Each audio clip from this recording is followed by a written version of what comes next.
ਵਾਹਿਗੁਰੂ ਜੀ ਕਾ ਖਾਲਸਾ ਵਾਹਿਗੁਰੂ ਜੀ ਕੀ ਫਤਿਹ। ਮੈਂ ਤੁਹਾਡੀ ਹੋਸਟ ਨੀਲਮ ਕੌਰ। ਮੈਂ ਟੀਵੀ 84 ਦੇ ਸਾਰੇ ਦਰਸ਼ਕਾਂ ਦੇ ਸਰੋਤਿਆਂ ਦਾ ਦਿਲੀ ਸਵਾਗਤ ਕਰਦੀ ਹਾਂ ਪ੍ਰੋਗਰਾਮ ਸੱਚੋ ਸੱਚ ਵਿੱਚ, ਜਿਹੜੇ ਇਸ ਪ੍ਰੋਗਰਾਮ ਨੂੰ ਦੇਸ਼ਾਂ ਵਿਦੇਸ਼ਾਂ ਵਿੱਚ ਬੈਠ ਕੇ ਦੇਖਦੇ ਸੁਣ ਰਹੇ ਨੇ। ਹੱਕ ਸੱਚ ਦੀ ਆਵਾਜ਼ ਨੂੰ ਬੁਲੰਦ ਕਰਨ ਵਾਲੇ doctor Amarjit Singh ji Washington DC ਤੋਂ ਅੱਜ ਸਾਡੇ ਨਾਲ ਸਕਾਈਪ ਰਾਹੀਂ ਜੁੜ ਚੁੱਕੇ ਹਨ। ਆਓ ਉਹਨਾਂ ਨਾਲ ਮਿਲ ਕੇ ਪ੍ਰੋਗਰਾਮ ਦੀ ਸ਼ੁਰੂਆਤ ਕਰਦੇ ਹਾਂ, ਉਹਨਾਂ ਨਾਲ ਗੱਲਬਾਤ ਕਰਕੇ। ਜੀ ਡਾਕਟਰ ਸਾਹਿਬ, ਵਾਹਿਗੁਰੂ ਜੀ ਕਾ ਖਾਲਸਾ ਵਾਹਿਗੁਰੂ ਜੀ ਕੀ ਫਤਿਹ।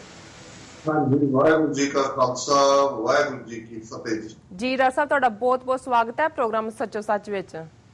ਬਹੁਤ ਬਹੁਤ ਸ਼ੁਕਰੀਆ ਜੀ ਡਾਕਟਰ ਸਾਹਿਬ, ਅੱਜ ਡੇਟ ਹੈਗੀ ਹੈ 19 ਜੁਲਾਈ 2016, 4 ਸਾਵਨ ਨਾਨਕਸ਼ਾਹੀ ਸੰਮਤ 548 ਦਾ ਦਿਨ ਹੈ। ਤੇ ਡਾਕਟਰ ਸਾਹਿਬ, ਅਸੀਂ ਪ੍ਰੋਗਰਾਮ ਦੇ ਸ਼ੁਰੂ ਵਿੱਚ ਤੁਹਾਨੂੰ ਪੁੱਛਾਂਗੇ ਕਿ ਤੁਸੀਂ ਵਾਸ਼ਿੰਗਟਨ ਡੀਸੀ 'ਚ ਬੈਠ ਕੇ ਸਾਡੇ ਨਾਲ ਸਕਾਈਪ ਰਾਹੀਂ ਜੁੜ ਚੁੱਕੇ ਹੋ, ਤੇ ਇਸ ਦਾ ਕੀ ਕਾਰਨ ਹੈ? ਤੁਸੀਂ ਉੱਥੇ ਸਾਡੇ ਨਾਲ ਸਟੂਡੀਓ ਵਿੱਚ ਪ੍ਰੋਗਰਾਮ ਕਰਨ ਦੀ ਬਜਾਏ ਤੁਸੀਂ ਸਕਾਈਪ ਰਾਹੀਂ ਵਾਸ਼ਿੰਗਟਨ ਡੀਸੀ ਤੋਂ ਕਿਉਂ ਪ੍ਰੋਗਰਾਮ ਕਰਦੇ ਪਏ ਹੋ? ਉਹਦਾ ਸਾਨੂੰ ਰੀਜ਼ਨ ਸਾਡੇ ਦਰਸ਼ਕਾਂ ਨਾਲ ਸਾਂਝਾ ਕਰੋ।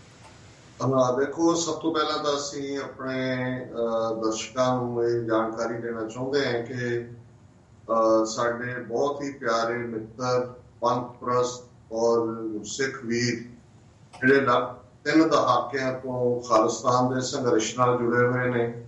ਸਿਰਫ ਇੱਕੋ ਹੀ ਨਹੀਂ, ਸੋ ਇਹਨਾਂ ਦਾ ਪਰਿਵਾਰ ਡਿਸਟ੍ਰਿਕਟ ਗੁਰਦਾਸਪੁਰ ਨਾਲ ਬਟਾਲੇ ਦੇ ਨਾਲ ਸੰਬੰਧ ਹੈ, ਸੁਨਈਆ ਪਿੰਡ, ਔਰ ਇਹਨਾਂ ਦੀ ਬਹੁਤ ਵੱਡੀ ਖਿਦਮਤ ਹੈ ਇਹਨਾਂ ਦੀਆਂ ਭੈਣਾਂ ਦੀ ਉੱਤੇ ਮਾਤਾ ਜੀ ਦੀ ਸੰਘਰਸ਼ ਦੇ ਦੌਰਾਨ। ਔਰ ਇਸ ਪਰਿਵਾਰ ਨਾਲ ਮੇਰਾ ਸੰਬੰਧ ਵੀ ਲਗਭਗ 1990 ਦੇ ਸ਼ੁਰੂ ਤੋਂ ਹੀ ਹੈ ਜੀ। ਔਰ ਇਹਨਾਂ ਨੇ ਨਾ ਸਿਰਫ ਹਰ ਐਕਟੀਵਿਟੀ ਪੰਥ ਦੀ ਜਿਹੜੀ ਹੈ ਉਸ ਦੇ ਵਿੱਚ ਰੋਲ ਅਦਾ ਕੀਤਾ ਹੈ, ਬਲਕਿ ਸਾਡੇ ਲਈ ਨਿੱਜੀ ਤੌਰ ਦੇ ਉੱਤੇ ਵੀ ਮੈਂ ਜੇ ਕਹਾਂ ਕਿ ਸ਼ਾਇਦ ਕੋਈ ਸਕਾ ਭਰਾ ਭੈਣ ਵੀ ਇਵੇਂ ਨਹੀਂ ਨਿਭ ਸਕਦੇ, ਉਹ ਹਮੇਸ਼ਾ ਹੀ ਨਾਲ ਖਲੋਤੇ ਨੇ। ਮੇਰੀ ਮੁਰਾਦ ਭਾਈ ਨਰਿੰਦਰ ਸਿੰਘ ਜੀ ਤੋਂ ਹੈ ਜੀ। ਔਰ ਉਹਨਾਂ ਦੇ ਪਰਿਵਾਰ ਦੇ ਵਿੱਚ ਉਹਨਾਂ ਦਾ ਇੱਕ ਬੇਟਾ ਇੱਕ ਬੇਟੀ। ਬੇਟੇ ਦਾ ਨਾਮ ਸੁਖਜਿੰਦਰ ਸਿੰਘ, ਬੱਚੀ ਵਰਿੰਦਰ ਜੀ ਕੌਰ।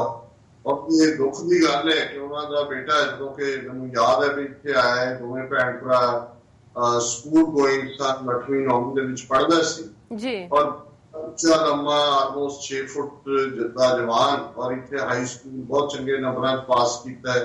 ਅੱਗੇ ਪੜ੍ਹਨ ਤੋਂ ਪਹਿਲਾਂ ਸੀ ਕਿ ਥੋੜੀ ਦੇਰ ਪੋਸਟ ਆਫਿਸ ਨੌਕਰੀ ਕਰ ਲਈਏ, ਔਰ ਪਹਿਲੇ ਅਟੈਂਪਟ ਦੇ ਵਿੱਚ ਹੀ ਉਹਨੇ ਚੰਗਾ ਜੌਬ ਲਿਆ। ਪਰ ਬਦਕਿਸਮਤੀ ਨੂੰ ਬਾਈਪੋਲਰ ਡਿਜ਼ੀਜ਼ ਜਿਹੜੀ ਕਿ ਜੈਨੇਟਿਕ ਹੁੰਦੀ ਹੈ, ਇਹ ਕੁਝ ਦੇਰ ਬਾਅਦ ਡਾਇਗਨੋਜ਼ ਹੋਈ। ਉਸ ਕਰਕੇ ਉਸ ਨੂੰ ਜਿਹੜਾ ਇਸ ਪਾਸੇ ਟ੍ਰੀਟਮੈਂਟ ਜਿਹੜੀ ਇਸ ਦੀ ਕੋਈ ਪਰਮਾਨੈਂਟ ਟ੍ਰੀਟਮੈਂਟ ਤਾਂ ਨਹੀਂ ਹੁੰਦੀ। ਜ਼ਾਹਰ ਹੈ ਵੀ ਮਾਨਸਿਕ ਤੌਰ ਦੇ ਉੱਤੇ ਜਿਹੜਾ ਇੱਕ ਬੈਲੈਂਸ ਰੱਖਣ ਲਈ ਜਿਹੜੀਆਂ ਦਵਾਈਆਂ ਦਿੱਤੀਆਂ ਜਾਂਦੀਆਂ ਨੇ ਜਾਂ ਪੇਸ਼ੈਂਟ ਕੰਜ਼ਿਊਮ ਕਰਦਾ, ਉਹਨਾਂ ਦੇ ਆਪਣੇ ਸਾਈਡ ਇਫੈਕਟ ਹੁੰਦੇ ਨੇ। ਸੋ ਲੰਬਾ ਇਸ ਕਿਸਮ ਦੀ ਉਹਨਾਂ ਦੀ ਜਿਹੜੀ ਹੈ ਬਿਮਾਰੀ ਦੇ ਨਾਲ ਵੀ ਘੁਲਦੇ ਰਹੇ। ਲੇਕਿਨ ਜਿਹੜੇ ਕਾਰਨ ਕਰਕੇ ਮੈਂ ਤੁਸੀਂ ਪੁੱਛਿਆ ਵੀ ਮੈਂ ਵਾਸ਼ਿੰਗਟਨ ਕਿਵੇਂ ਆਇਆ, ਅੱਜ ਤੋਂ 7-8 ਮਹੀਨੇ ਪਹਿਲਾਂ ਇਹ ਬੇਟਾ ਸੁਖਜਿੰਦਰ ਸਿੰਘ ਹੈ, ਜਦੋਂ ਆਪਣੇ ਰੂਟੀਨ ਚੈੱਕਅਪ ਦੇ ਲਈ ਗਿਆ ਔਰ ਇਹ ਪਤਾ ਲੱਗਾ ਕਿ ਉਹਨਾਂ ਨੂੰ ਕੋਲਨ ਕੈਂਸਰ ਹੈ, ਉਸ ਦੇ ਲਈ ਉਹਨਾਂ ਨੇ ਸਰਜਰੀ ਸੁਜੈਸਟ ਕੀਤੀ। ਸਰਜਰੀ ਤੋਂ ਇੱਕਦਮ ਬਾਅਦ ਜਿਹੜਾ ਹੈ, ਜਦੋਂ ਕਿ ਰਿਕਵਰੀ ਰੂਮ ਦੇ ਵਿੱਚ ਸੀ, ਜਿਹੜਾ ਉਲਟੀ ਆਈ ਔਰ ਉਹ ਐਸਪੀਰੇਸ਼ਨ ਕਹਿੰਦੇ ਨੇ ਮੈਡੀਕਲ ਟਰਮ ਤੋਂ, ਰੈਸਪੀਰੇਟਰੀ ਸਿਸਟਮ ਦੇ ਵਿੱਚ ਫਲੂਡ ਚਲਾ ਗਿਆ। ਕਿ ਆਲਮੋਸਟ ਜਿਹੜਾ ਹੈ ਇਸ ਦੇ ਨਾਲ 6-7 ਮਹੀਨੇ ਕੰਪਲੀਕੇਸ਼ਨ ਜਿਹੜੇ ਚ ਕਾਫੀ ਜਿਸ ਨੂੰ ਕ੍ਰਿਟੀਕਲ ਸਿਚੁਏਸ਼ਨ ਤੱਕ ਇਹ ਬੇਟਾ ਪਹੁੰਚਿਆ। ਲੇਕਿਨ ਇੱਕ ਮੈਡੀਕਲ ਸੀ, ਮੈਡੀਕਲ ਵਰਲਡ ਚ ਵੀ ਇਸ ਨੂੰ ਡਾਕਟਰਸ ਨੇ ਵੀ ਕਿਹਾ ਜੋ ਫੁੱਲੀ ਰਿਕਵਰ ਹੋਇਆ, ਘਰ ਆ ਗਿਆ। ਪਹਿਲਾਂ ਹਸਪੀਟਲ ਤੋਂ ਜ਼ਾਹਰ ਹੈ ਰੀਹੈਬ ਦੇ ਵਿੱਚ, ਔਰ ਰੀਹੈਬ ਤੋਂ ਲਗਭਗ 1 ਮਹੀਨੇ ਤੋਂ ਘੱਟ ਸੀ। ਔਰ ਉਸ ਦੇ ਲਈ ਜ਼ਾਹਰ ਹੈ ਪਿੱਛੇ ਸਰਜਰੀ ਰਾਹੀਂ ਜਿਹੜਾ ਕੈਂਸਰ ਖਾਸ ਤੌਰ ਤੇ ਜਿਹੜਾ ਮੈਲਿਗਨੈਂਟ ਟਿਊਮਰ ਹੁੰਦਾ ਹੈ ਉਹ ਕੱਢ ਦਿੱਤਾ ਜਾਂਦਾ ਹੈ। ਲੇਕਿਨ ਉਸ ਨੂੰ ਅੱਗੋਂ ਸਪਰੈਡ ਆਊਟ ਹੋਣ ਤੋਂ ਰੋਕਣ ਦੇ ਲਈ ਕੀਮੋਥੈਰੇਪੀ ਜਾਂ ਰੇਡੀਓ ਐਕਟੀਵਿਟੀ ਜਿਹੜੀ ਹੈ ਉਹ ਇੱਕ ਹਿੱਸਾ ਹੁੰਦਾ ਹੈ। ਉਹ ਲਾਸਟ ਕੀਮੋਥੈਰੇਪੀ ਦੇ ਲਈ ਉਹਦਾ ਪਹਿਲਾ ਸੈਸ਼ਨ ਸੀ, ਔਰ 24 ਘੰਟੇ ਦੇ ਵਿੱਚ ਉਸ ਕੀਮੋਥੈਰੇਪੀ ਦੇ ਨਾਲ ਜਿਹੜੀਆਂ ਨੇ ਕੰਪਲੀਕੇਸ਼ਨਸ ਵਧੀਆਂ ਔਰ ਮਲਟੀਪਲ ਆਰਗਨ ਕੋਲੈਪਸ ਹੋਇਆ।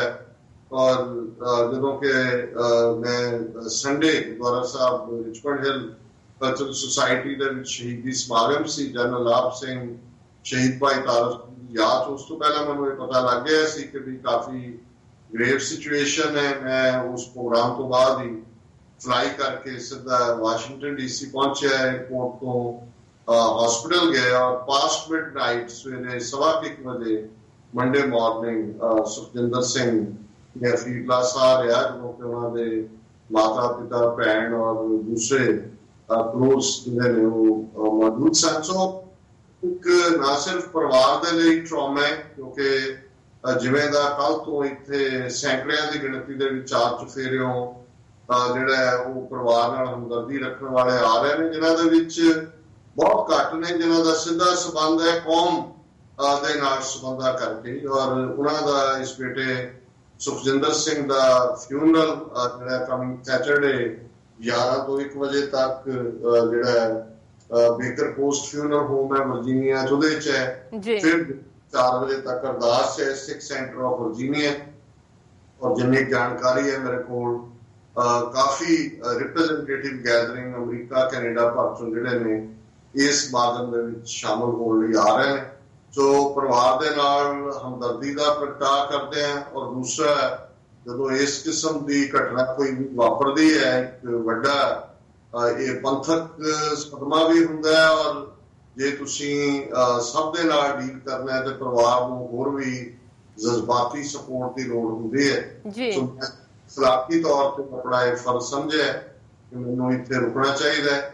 और मैं इस कारण करके कल भी प्रोग्राम का पहला दिन सी और बहुत ज्यादा फ्यूनरल होम या दूसरे के नाल जाके गलबात करते हो उस परिवार का हिस्सा होने के नाते मैं कल जीरे अज भी मेरी ये चाहना सी कि मैं वक्त होर भी गुजारदा है, ये पीरियड भी है, लेकिन मैं अपनी जी ड्यूटी है TV84 के दर्शकों के श्रोतियां के रूबरू होने की भी।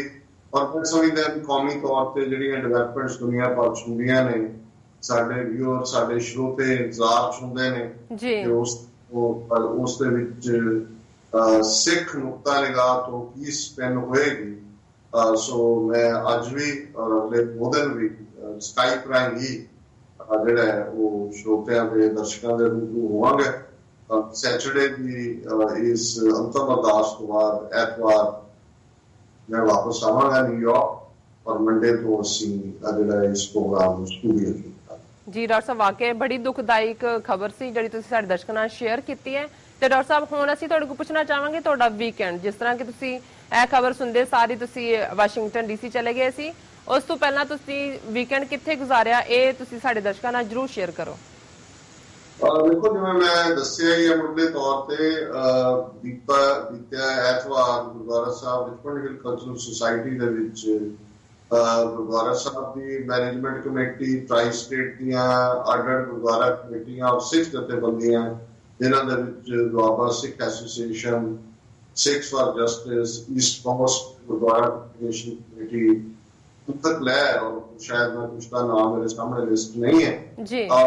शहीद भाई तारू सिंह जी जिहड़े साडे 18वीं सदी के महान वो शहीद ने जिन्होंने गंभी नाल खोपरी कुर्बानी कबूल की पर केसां दी बेअदबी नहीं होण दित्ती। और इस दे नाल ही साडे 20वीं सदी के संघर्ष के महान योधे जनरल आप सिंह जिन्हां दा शहीदी दिन 12 जुलाई नूं सी, पर इस एतवार वाले दिन सेलिब्रेट किया गया। और मैं इस ਵੇਰਵੇ में नहीं जावांगा क्योंकि एतवार TV84 ਵੱਲੋਂ इस प्रोग्राम ਨੂੰ लाइव कवर किया गया सी और इस प्रोग्राम के स्लॉट ਦੇ ਵਿੱਚ ਦਰਸ਼ਕਾਂ ਨੇ उस प्रोग्राम का दोबारा आनंद माणिਆ। तो मैं ये गल ਇੱਥੇ ਕੰਕਲੂਡ ਕਰਾਂ क्योंकि ਦਰਸ਼ਕਾਂ ਨੇ खुद देखा कि उस प्रोग्राम ਦੇ ਵਿੱਚ ਕਿਵੇਂ ਪੰਥਕ ਚੜ੍ਹਦੀ ਕਲਾ ਦੀ ਗੱਲ ਹੋਈ, ਕਿਵੇਂ ਉਹਨਾਂ ਮਹਾਨ ਸ਼ਹੀਦਾਂ ਨੂੰ ਯੋਧਿਆਂ ਨੂੰ ਸ਼ਰਧਾ ਦੇ ਫੁੱਲ ਭੇਟ। ਜੀ ਡਾਕਟਰ ਸਾਹਿਬ ਤੁਹਾਡਾ ਬਹੁਤ ਬਹੁਤ ਸ਼ੁਕਰੀਆ। ਇੱਥੇ ਲੈਣੇ ਆ ਬ੍ਰੇਕ। ਵੀਅਰਸ ਇਸ ਤਰ੍ਹਾਂ ਬਣੇ ਰਹੋ, ਮਿਲਦੇ ਆ ਛੋਟੇ ਜਿਹੇ ਵਕਫੇ ਤੋਂ ਬਾਅਦ।